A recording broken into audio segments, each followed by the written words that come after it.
new podcast. I actually haven't done with these for a few weeks, maybe a couple months. So thought I'd get one rolling this year into 2026. And, it's this time of year is always, the PGA show's just starting up. Actually, the PGA show just started yesterday. It was a demo day and it started today.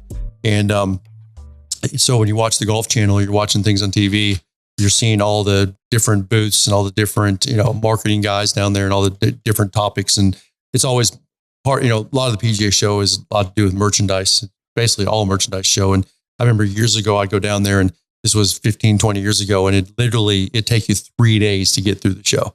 A third of it was about clubs, a third of it was about clothing, another third of it was about, the range carts, and the knickknacks, this stuff. Yeah. Stuff for, even like trophies and different things, but everything you can imagine with golf, everything you can imagine. And, anyway, and then it's become smaller and smaller over the years because people just do it online now.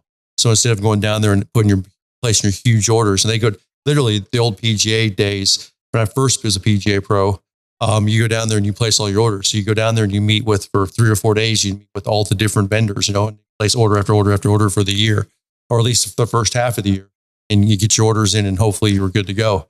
Now, obviously now it's done a lot online, but anyway, when I look down there, I was watching this morning a little bit, and I saw Chip Brewer, the CEO of Callaway, being interviewed with Callaway. I saw the CEO of Adidas. I saw the CEO of Titleist. I saw different guys on there being interviewed. It reminded me of a lot of stuff that, we used to do down there. But it also, the reason I put you on here today, James, and I'm going to introduce James Bell. You guys all know James Bell. He's a master fitter with Graves Golf. He's actually the school manager with Graves Golf and jack of all trades with Graves Golf. Don't tell them all my secrets. Exactly. The reason I bring James on here this morning is because now this time of year, we really start selling a lot of the new equipment. In particular, this year, it's the Callaway Quantum. And I want to talk a couple of topics with you. We won't get right in really specifically into Quantum today. We'll do that later. And I'll probably get David Dolly on here, and maybe all three of us get on there with David Dolly and really talk specific about Quantum. And hopefully you guys have seen, I've already got the videos out. In fact, my video team, Clayton Elliott and the guys put a lot of stuff together, and we went out and shot, and you and me went out in December and shot with the engineers, the guys that designed and built the clubs. I mean, these are the backroom guys. Yep. These are the guys.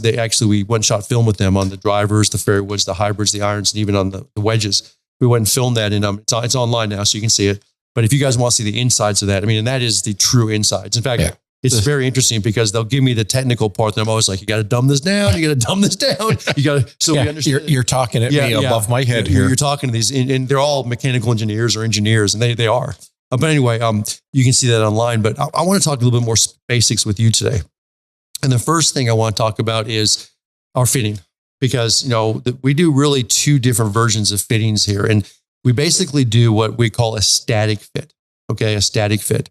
And I'm going to describe what a static fit versus a dynamic fit. And I'm going to bring James on here and ask him, because James, how many years have you fit clubs now? I'm not talking for Graves Golf. I'm talking in general. How many years have you fit clubs? I started in 2004. Okay. So we're going on 22 years. 22 years of fitting. And James, prior to being with Graves Golf, he did a lot in the golf industry, but prior to being with Graves Golf, he actually would travel around, and we're talking 3-state area, or at least a couple state area, and he'd do demo days. So when you guys would go out in the range and you see these big tents set up with people doing the fittings in these tents, James was one of those guys that do demo days. So he did a lot of fittings. Okay.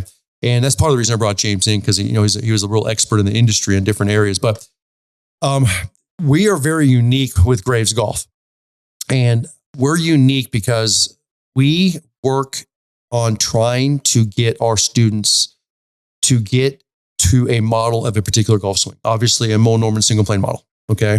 I'm going to keep this pretty basic and easy this morning, but we sit there and say, okay, we want you to develop a single plane swing. So the nuts and bolts of our company, of Graves Golf, and this is going on 26 years now, is we are an instruction-based company. End of conversation. Am I right, James? That is the true statement. It's an instruction-based company. Okay. Now there's obviously a lot that involves around instruction-based company. when you're talking instruction-based company, you're talking schools, training aids, even books, membership coaching, the whole world. Yeah. It's guys, we know that. Okay. Tons and tons and tens of thousands of hours of videos, but the ultimate premise is we're an instruction-based company. Okay. So when you come to us and you say you're interested in getting a fit set of clubs for you, a custom fit set of clubs, Okay. So let's say Jane Doe walks in off the street, or one of our members, or somebody's been with us for 20 years. Doesn't matter. They could walk in off the street right now, or they could be a member with us for going on 26 years. Okay. Mm-hmm. If Jane Doe or Jack Smith walks in here and he says, I want a new custom fit set of clubs, I am not fitting you for your swing that is today. No. Okay. I am fitting you for the swing that you're trying to develop.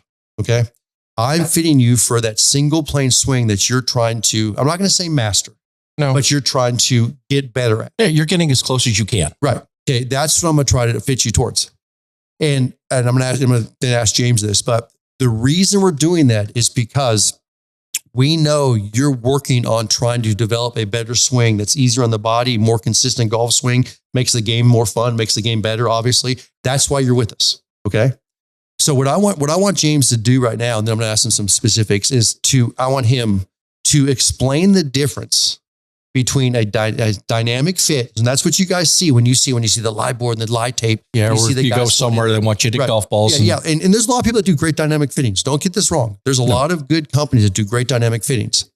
But and James did dynamic fittings for years and years. Okay. But now he's been involved with us for a lot of years doing static fittings. Okay. And I want James to just kind of, in layman's terms, rough terms, because I don't need the engineering part of you. You don't want me to go in there? Okay. Give me the difference between a dynamic and a static fit from what you see. Okay. So, because you're highly involved in this. Okay. So if I look at someone who's coming in and they're doing a dynamic fit, which is what I used to do. Right. You're taking the swing they have now, the ball flight that they have now, right, and I can use changes in geometry with either the head, the shaft, or stuff like that to affect the ball flight to make them see what they want to see. Okay. I can use that to overcome deficiencies in the swing that they have right now. Okay. That makes sense? Yeah, absolutely. I mean, I can take a guy that's fading a ball and make him draw the ball a little bit by changing dynamics of the head. Right. So if we take that equation, take that out of the fit, right, and just go to a static fit. Uh-huh. I'm just looking at someone who's moving into a model. Right. We're looking at how they should be set up. I'm looking at the club to sit a certain way. So we want it to sit flat on the ground. We want it to be a certain range from the ball. Right. So I set them up for that so that when they are working into this new swing, they're not fighting the equipment. The equipment helps them set up is what we're looking for. So go in a little more detail on that. Because again, they probably heard me say this 1,000 times, but I want to hear it from you on this one. So tell me the advantages of a static fit for our students or for our customers. What's the advantages of static fit? Give me a couple of advantages. Okay. The big advantage is it sets them at address perfectly. So it allow them to, the equipment gives them their setup. They set the club flat on the ground, hands leading, shaft lean. And once they do that, if they step into it with the ball or the club in the right position and the correct ball position, then they're going to get very, very close to the correct address position. And you guys, it's amazing. And I say this all the time. I know I sound like a broken record, but for those that haven't heard this before a lot, it's amazing how I'll do a webinar. I'll do it by myself, or I'm doing it with Todd, or I'm doing it with you, and we'll take a Q&A webinar. And somebody will write in and they'll sit there and say, I'm having a hard time getting the distance from the ball, or getting the right setup, or getting my hands in the right position. And I'm having a really hard time getting in that position. And invariably, we'll always sit there and answer like, you need to work on getting 26 inches from a 6-iron, 36 inches from a driver, and we talk about that. But invariably, we look at each other and go, club doesn't fit. Club doesn't fit. Well, actually, I had an email this morning on that, actually. Right. Gentleman, he emailed me and he says, I'm 6'9". Wow. How do I set into looking at the ABT? And I said, okay, well, if you're going to do it, this is how you're going to set up. And the next question I asked him, I said, are your clubs fit by us? That's a perfect example. I love when you say by us, because let's say you're a 6'9" guy. And let's take this for example. And I know this is very extreme, but let's just say for example, if he was sitting in the average 6'5" guy, 6'4" guy, will typically be about 20 to 22 inches from a 6-iron. That's for a conventional fit. Okay. Yeah. We're going to suggest being 26 inches from a 6-iron. Okay. Yep. Now he's standing much taller. Okay. So his angle to the ball is going to be a lot different than someone standing 6 foot tall. But so that person who's 6'9", standing 26 inches from a 6-iron, which he should, is going to have a club that's probably a 6-iron that's at least 39.5 to 39.75 inches. Probably about 2 inches over. Right. It's depending on his wrist to floor measure. It is. Okay? Yes. But in general, it's going to be at 1.5 to 2 inches over standard length for most. And it's going to be a little bit more upright. Oh, it can be a lot more upright. Okay. Yeah. But if he wasn't with our static fit, he'd have a club that was probably close to standard length. Yep. Maybe some of those guys would even be shorter because how close they are to the ball.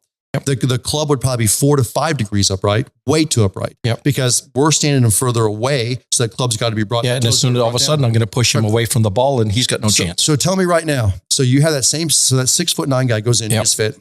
He's going through a conventional fit, and he takes that set of clubs. So he's got a conventional set of clubs. So he's standing. You're scaring me now, but he's that's standing okay. average distance from the ball for a conventional golfer. Okay.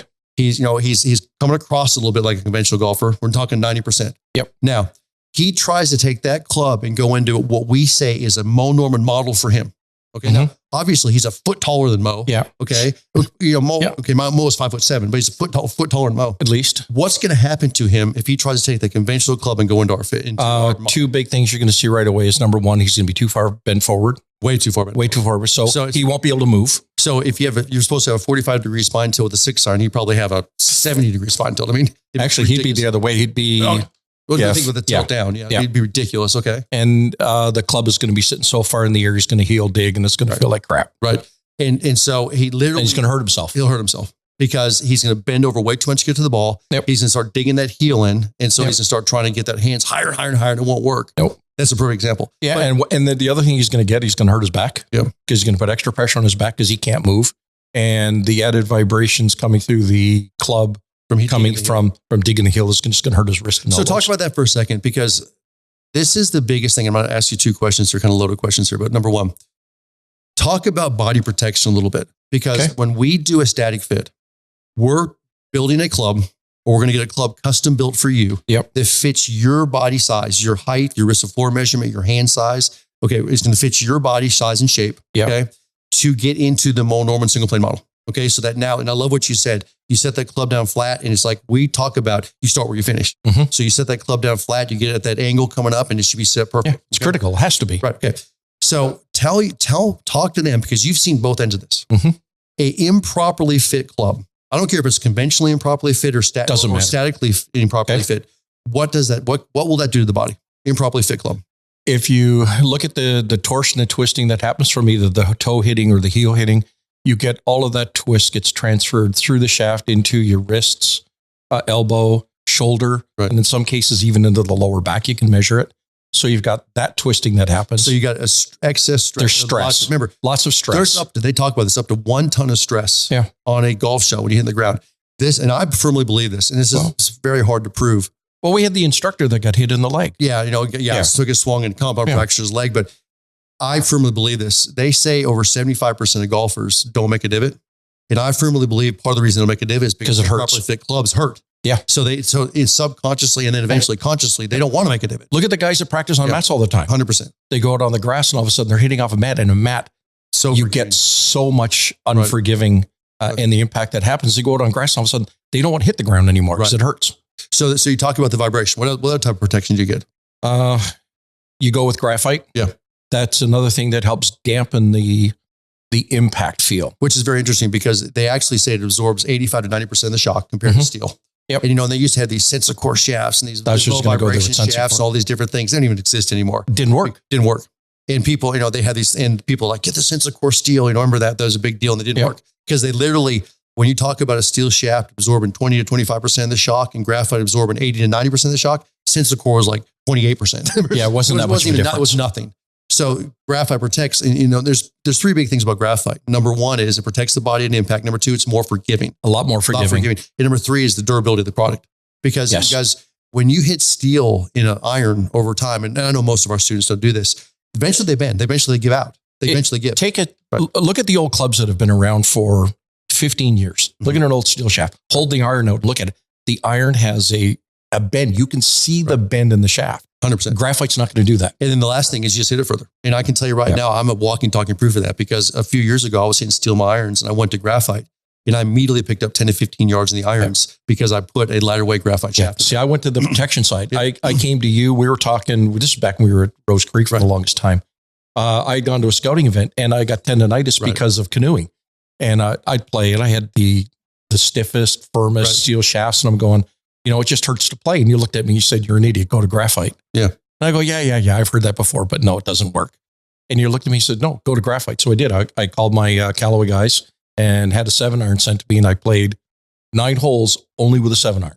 Well, And it didn't hurt. I'll tell you how long I've been. I can tell you the date and time. In 1996, I was in the Ping National in Farmington, Missouri, and I was playing the tournament. I got invited to the tournament. I was top amateurs, and I got invited to this tournament.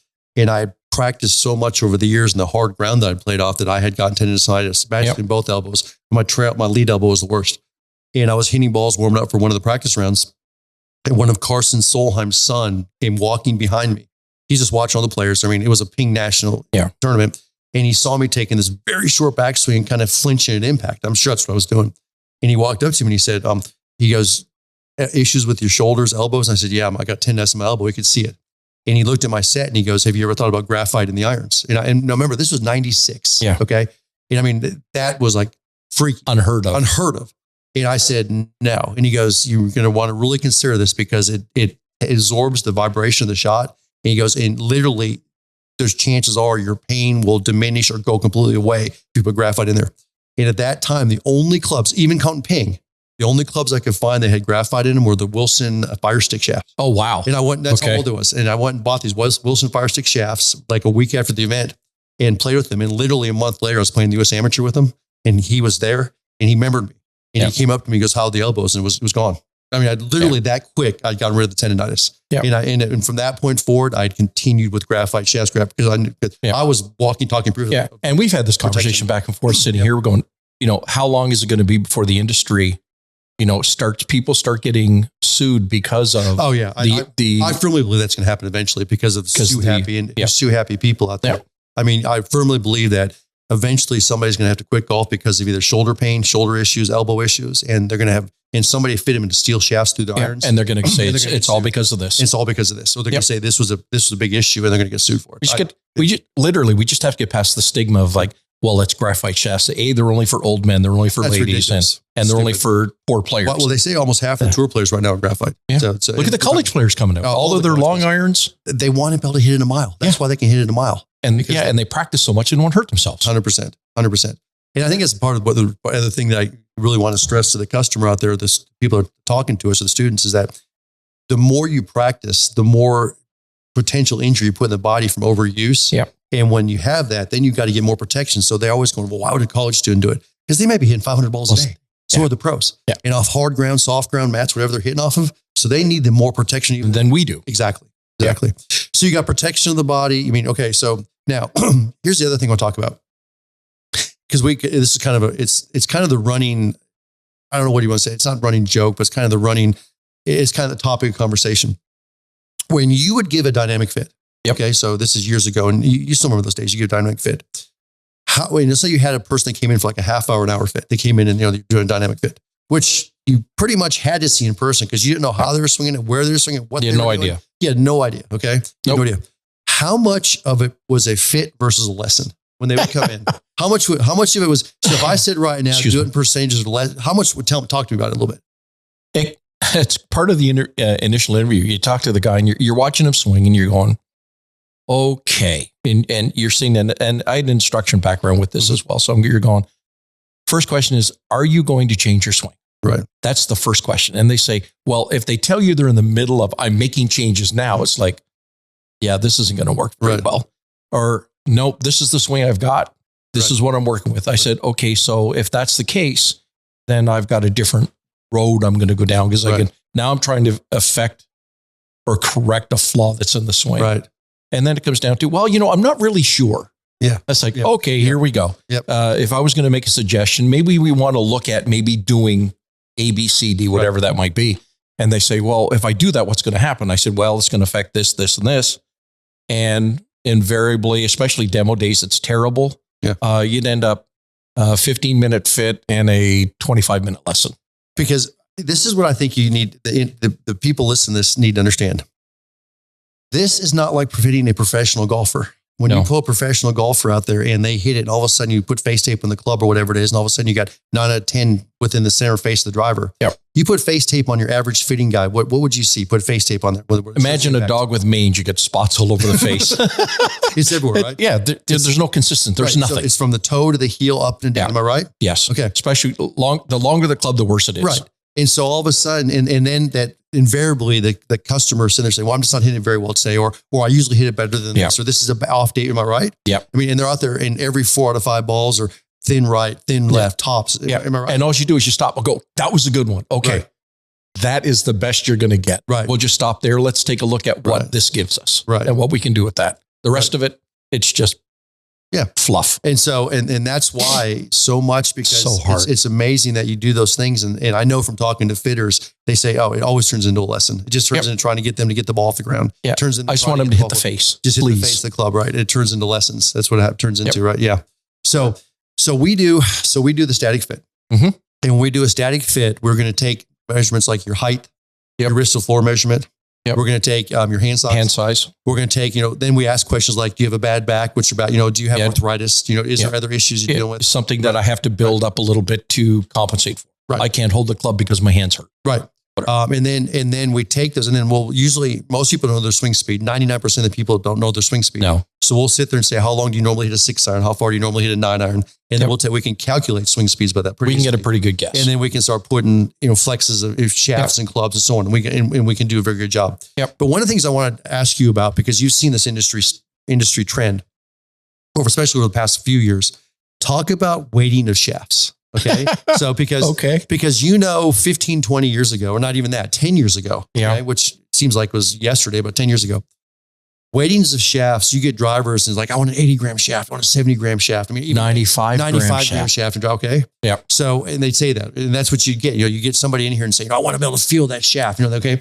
Yeah. Talk about what's happened over the past few years of weightings of shafts. So just talk. Okay. So if you look at the drivers, shafting weighting has come from the typical, 70, 80, 90 gram shaft weights. Right. They're going down to 40, 50 grams. Yep. So with that decrease in the weight, it's allowing people to swing the club a little bit faster. Right. So with the drivers, it's all about speed. Mm-hmm. Even the head weights are coming down. The head weights of the clubs are coming down. Right. The overall weight of the club is coming down. So that allows for the forgiveness and a little bit more speed. And that's what they're doing now with the head combinations as well. Go to the irons. Now you're talking heavy irons. Standard iron should be 134 grams. That was standard. 126, 134 that's a sledgehammer. That's a sledgehammer. Yep. The old X100s. Yeah, that's a sledgehammer. Dynamic golds. Iron shafts now are going down to 40 grams in graphite. Yep. And we talk about this at the schools, and the guys are going, well, what happens if I go lighter? Well, you can only go so light in steel. Right. Because there's only two ways that I know of to make steel lighter. Either use less of it, or you change the alloy. Right. And you're not going to change the alloy because it's too expensive. You're not going to use any less of it. You can't. Because it becomes brittle and you'll break. You break, yeah. So graphite then becomes more preferable from a weighting class with the club because you can do more with it. And with the new manufacturing techniques on graphite, which is now a woven type graphite, it's not rolled like steel irons are. It becomes more consistent within the shaft lineup. And more durable. Because I can remember, I use actually, I don't remember the name of the shaft. I said off the top of my head, but I remember when I was actually playing on tour and playing mini tours, at one time I had a 50 gram shaft. And that was a very light shaft at the time. Mm-hmm. I would shatter them. I think I went through 5 or 6 of them in 1 year. Now this is practicing for hours every day, but I'd shatter those shafts because that was old time shaft. I mean, we're talking 20 years ago. And they hold their bend longer. Right. Now, I mean, you can put a 50 gram shaft in there and it's good for 3 or 4 years. Yeah. See, the norm now for most graphite shafts or irons are coming out, they're in the 50 to 60 gram weight. Yeah. Unless you're going super light, then you're going 40 gram weight. Because that's what's very interesting because you talk about heavier type graphite now and you're talking 80, 85, 90 is actually heavier in a graphite iron. Even, some are 105 and that's unheard of. Really heavy. Oh my God. That's really heavy. I know for graphite. And that used to be, that was just the opposite. But the other thing is, so talk about this for a second. Yep. So you have somebody you're fitting. Let's say they came in and they had let's say just for example, they had a 60 gram shaft in the driver. Just say that, which is or 60 or 65 gram shaft, which is kind of heavier end. And let's say we recommend and put a 50 gram shaft or 52 gram shaft in the driver. Okay. Because they're getting a little bit older and they're swinging a little bit slower or whatever, or they just want to protect. Okay. How long is it going to take them? Because they just all freak out. Like, oh my God, I'm going from 65 to 52. How long will it take them to get used to that? 5 swings. And I didn't ask you a question before, did I? No. They actually say a good player takes 3 swings. Yeah. To time it. That's why I said 5. Yeah. And because the people think, I'm going to lose the feel and the touch. It's the biggest bunch of garbage, isn't it? Yeah. Even the best players in the world, you give them you put a shaft in their hands. They'll tell you if it's off by a few grams or not. But when you're fitting and working with someone, you know, the most you're going to let them hit the ball is 3 times. Yeah. Because they've timed it. They've figured it out. And it's like, okay, I've got the data I need.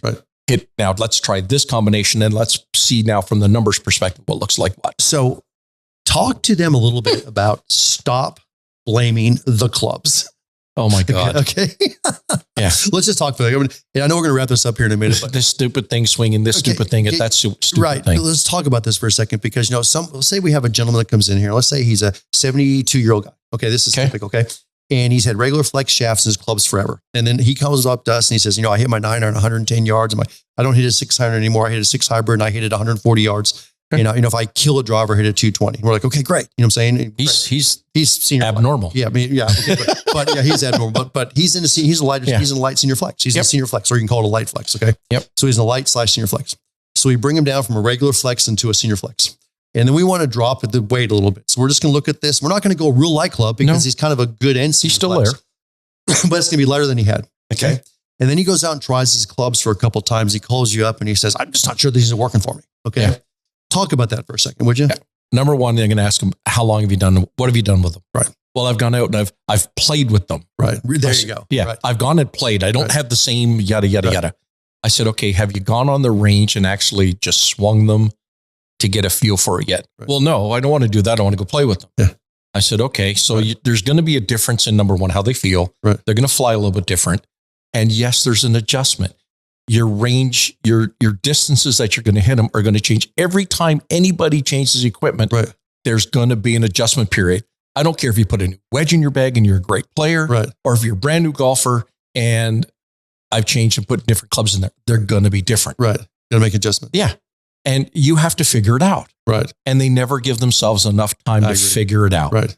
So talk about the time and what would that, I mean, I know there isn't a set time, but you need to go out and play them for a while. You need to go hit the balls in the range for a while. The key thing is you go on the range and get a feel for them. Right. And then understand, okay, my swing feels a little different. Right. Okay.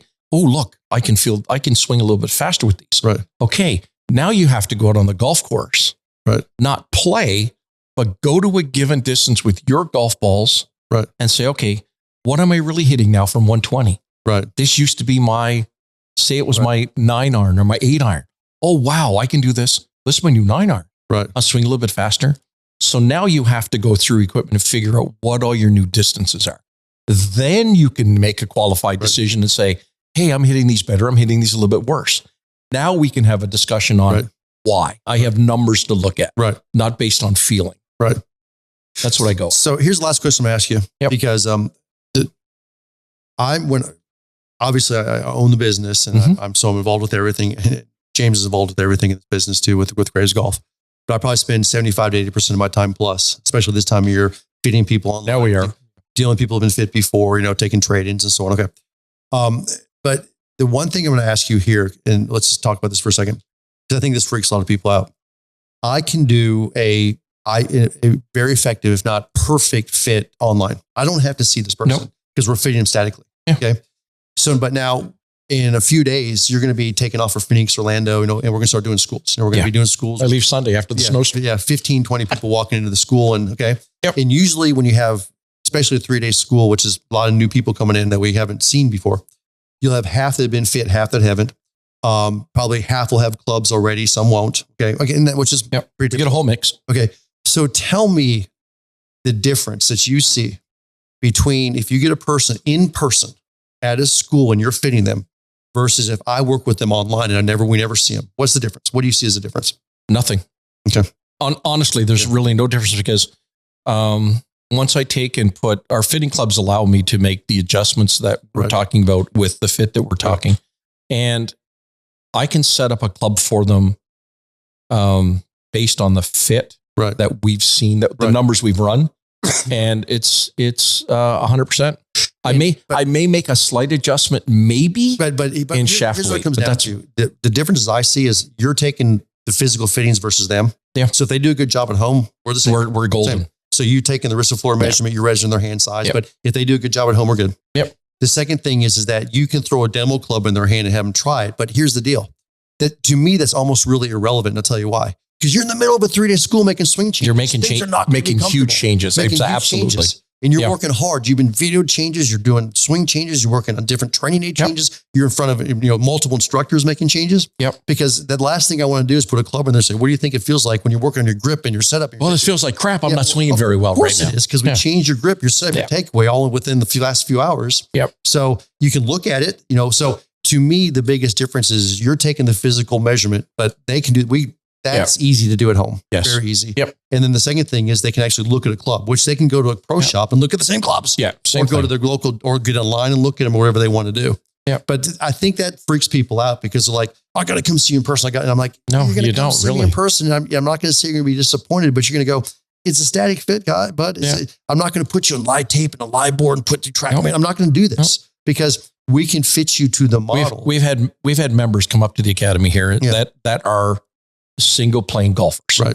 And he said, well, I'm going to drive up 3 hours and come see you to do a fit. I'm going, it's going to take 5 minutes. Exactly. Well, I need to hit. No, you don't. They can if they want. They can look at the clubs. And I don't, and I have no problem with that. I did that with a couple out of Florida. They wanted to drive up they wanted a 2.5 hour drive to come up and do a fitting. And I said, I'm going to do, this is what it's going to entail. Right. It's going to take me 5 minutes to do this. I mean, you're going to waste 5 hours of your time. Right. For me to look at you and go, here's the measurements. Right. This is the setup. And anybody can go on graysgolf.com. Yep. You go into the tab under clubs and it says club fitting. You can go fill it out. You watch our fitting video. Literally, even if you have to take raw measurements, it won't take you 10 minutes. I mean, that's them taking measurements. If you know your measurements, it'll take you 2 minutes. Yeah. You fill in the fittings, you fill it in and hit submit. And within 24 to 48 hours, I will respond back with the length, line angle, shaft length, grip size, set makeup, the specials we're having. And that starts the conversation it just starts the dialogue. Yep. Because what I can't have, what the difficulty I have is when somebody says, tell me about this club and this club and that club. And I look up online, and there's no fittings. Yeah. I'm like, I can't, there's nothing to give you. Do you take a divot or not? How far are you hitting this? What type of flex shafts? Do you need exercise grips? And I can't do that. It's frustrating. It's not frustrating, but it's like my hands are just completely tied. Yeah. Whereas all of a sudden I have the fittings and file, it opens everything up. I know I can go there. I'm not going to go there. I can go here. I'm not going to go there. Yep. So but I think I just want people to remember to understand that the ability for us to statically fit, because we fit you into a model. Yes. Are you going to look like Mo Norman? I hope your plane swing does. Yeah. Trust me. You're going to be close. Most people aren't 5'7" and 100 pounds overweight. Like most. Well, okay. Well, you're 6'3". Okay. But the point is that you're still going to be a single plane model. Yeah. So in that single plane, which has very specific dynamics we're looking for, very specific characteristics, we can fit you into. Absolutely. And so I want to go away from this. I want everybody to understand that we can fit you. We can fit you from anywhere. We do this. And if you're not doing it, everybody to the right and left of you is doing it. Yep. I mean, I get 20 to 30 fittings a day, especially this time of year. I'll get more than that. Okay. Have you caught up yet? What's that? Have you caught up yet? Not even close. Not even close. No, not even close. But I literally get that many a day this time of year. Yeah. And be one of those people. It just starts a dialogue. Yeah. Whether you get clubs or not, or you fit your own or whatever you do, that's fine. Okay.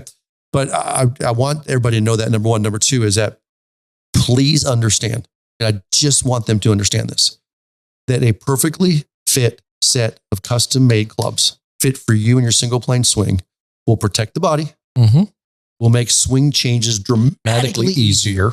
Yep. And takes all excuses out of the bag. Yeah. And I love that last thing, all excuses. So if I sit there right now, and guys, that's where I say all excuses out of the bag.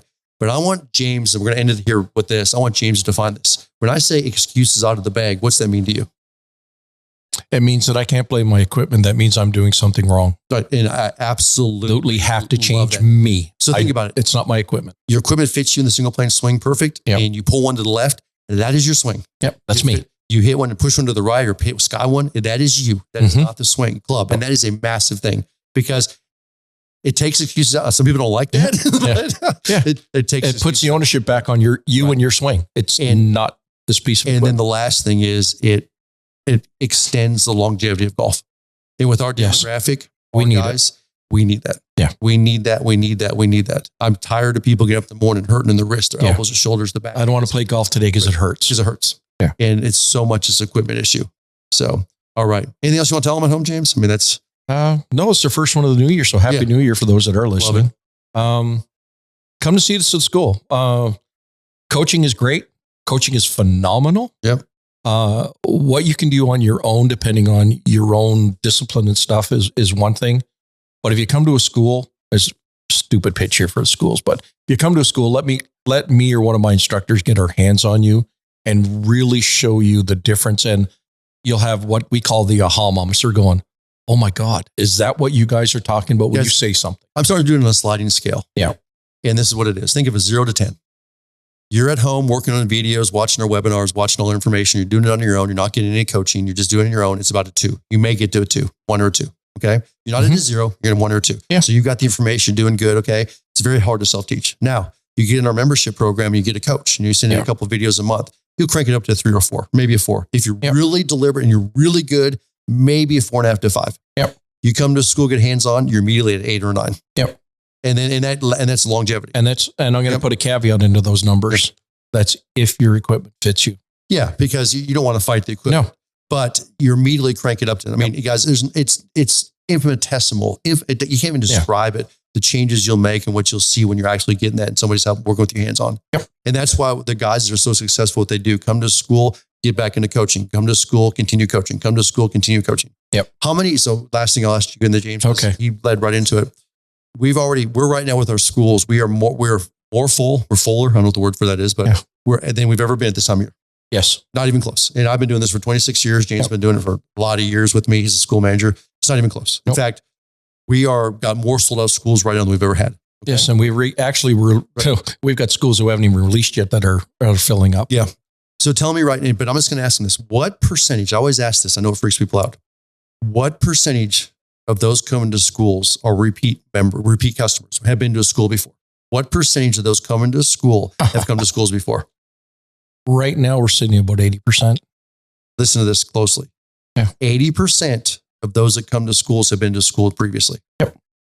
That's because it works, because they've seen improvement. You don't come to another school when you're not getting better. No. You come to school because you're like, holy crap, this works. Yep. Holy crap, I did not ever imagine getting there. Yeah. And I want to get back and get the next phase. We always talk about that. And we say that when we see people for the first time. Yep. You're going to dream of getting here and you're going to get there fast. And then you're going to go, I want to come again. I want to come again. Because every time every time they repeat a school, there's another new nugget that they hear. 100%. And I mean, as an instructor, when I'm listening to you and your brother, when you're teaching, we're doing the same thing. I mean, I'm gaining another little nugget that's coming in. It's the same thing I do when I do in Paul Monahan. Monahan school. Yeah. And when Paul's running the school and I'm taking notes, people are like, you've run that school 30 times. Like, it doesn't matter. Doesn't matter. I've heard something different. 100%. Yeah. I'm constantly taking notes from Paul. I love it. I absolutely love it. So, well, cool. Thanks for your time, James. Awesome. James. And you're going to be on the road. Hopefully you can beat the snowstorm out. I hope so.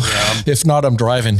You're not driving. We got great staff here, so that's a long That'll be good. Phoenix, so yeah. Thanks, bud. All right, boss. Bye.